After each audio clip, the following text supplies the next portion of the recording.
বাইকের কার্বোরেটরে যদি একবার ময়লা হয় আর একবার পানি যায় কি যে একটা সমস্যা ভাই, যারা বাইক চালান একমাত্র তারাই বুঝতে পারবেন। তো এইসব সমস্যার কারণে কিন্তু অনেক বড় বড় দুর্ঘটনা ঘটতে পারে।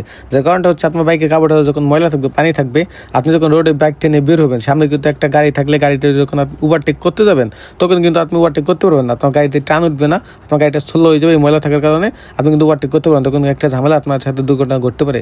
তো যার কার্বোরেটরে বা একটু সমস্যা গাড়ির দম দেয়, অবশ্যই আপনার কার্বোরেটরটা পরিষ্কার করবেন বা এই সমস্যার সমাধান করে নেবেন।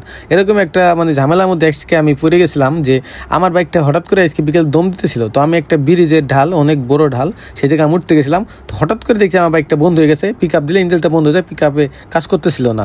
তো আমার পিছে যে ছিল সে অনেক সতর্ক ছিল, সে ফালতু নাই আমার বাইকটা ঠেলে ধরছিল।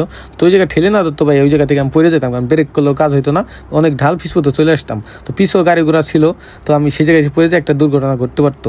তো আমি চলে আসলাম, তারপরে আমার একটা পরিচিত গ্যারেজ আসার পরে আমি বললাম ভাই আমার বাইকটা দম দিতেছে, এটা সমাধানটা কি? তারা বলে ভাই আপনার কার্বোরেটরে মনে হয় সমস্যা। তো কার্বোরেটরটা খোলার পর দেখতেছিলাম যে কিছু পানি আর প্রচুর পরিমাণ ময়লা আমার কার্বোরেটরে গেছে। তো আলহামদুলিল্লাহ আমার কোনো টাকা পয়সা লাগে নাই বেশি। তো বাইরে যখন আমার কার্বোরেটরটা ওয়াশ করে লাগাইলো, তো আলহামদুলিল্লাহ দেখতেছিলাম যে আমার বাইকটা ঠিক হয়ে গেছে, এখন আর দম দিতেছিল না। তো আমার যে এয়ার ফিল্টারটা খোলার পর দেখতেছিলাম ওই জায়গাও ময়লা, তো ওইটাও আমার ওয়াশ করে দিল। পিক আপ দেওয়ার পর দেখতেছিলাম যে আলহামদুলিল্লাহ কোনো সমস্যা নেই, আগের মতো ঠিকঠাক হয়ে গেছে।